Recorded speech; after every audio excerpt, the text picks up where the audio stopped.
কাঁচামরিচের খবর জানাতে বগুড়া থেকে এবার সরাসরি যুক্ত হচ্ছেন সহকর্মী আতিকুর রহমান সোহাগ। সোহাগ, বগুড়ায় তো কাঁচামরিচ উৎপাদন বেশি হয়, এবছর উৎপাদন ও বাজার দর কেমন দেখছেন?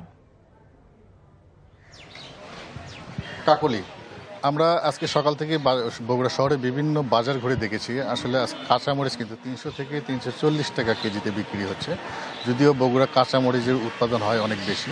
তো কৃষি কর্মকর্তাদের সঙ্গে কথা বলেছি, তারা আসলে জানিয়েছে যে খরিফ মৌসুমের শেষ সময়, এই সময় কিন্তু মরিচের উৎপাদন কম হয়ে থাকে এবং চাষিরা কিন্তু তাদের মাঠ পরিচর্যা ব্যস্ত। আগাম যে শীতকালীন যে সবজি, এই সবজি চাষের জন্য তারা নতুন চারা রোপণ করবে। আর এই সময় কিন্তু মরিচের যে পুরাতন চারাগুলো থাকে তারা উপড়ে ফেলে জমিগুলো তৈরি করে। আর এই খরিফ মৌসুমে কিন্তু প্রায় 800 হেক্টরের মতো জমিতে মরিচ চাষ হয়। আর সেখানে শীতকালীন সবজি দেখা গেছে প্রায় 6 থেকে 8,000 হেক্টর পর্যন্ত জমিতে চাষ হয়ে থাকে।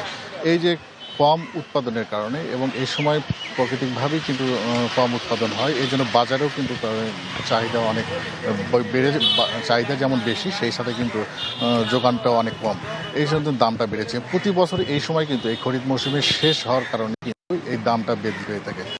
অনেকে চাষিরা আসলে বলেছেন যে বগুড়ায় যে পরিমাণ মরিচ উৎপাদন হয়ে থাকে, আসলে এর সংরক্ষণের যদি ব্যবস্থা থাকতো তাহলে কিন্তু এই সময় এই যে ঊর্ধ্বগতির যে দাম, এটা কিন্তু থাকতো না বা নিয়ন্ত্রণ করা যেত। তো এই ছিল বগুড়ার মরিচের সর্বশেষ খবর। কাকলি, বগুড়া থেকে জানছিলাম কাঁচামরিচের খবর।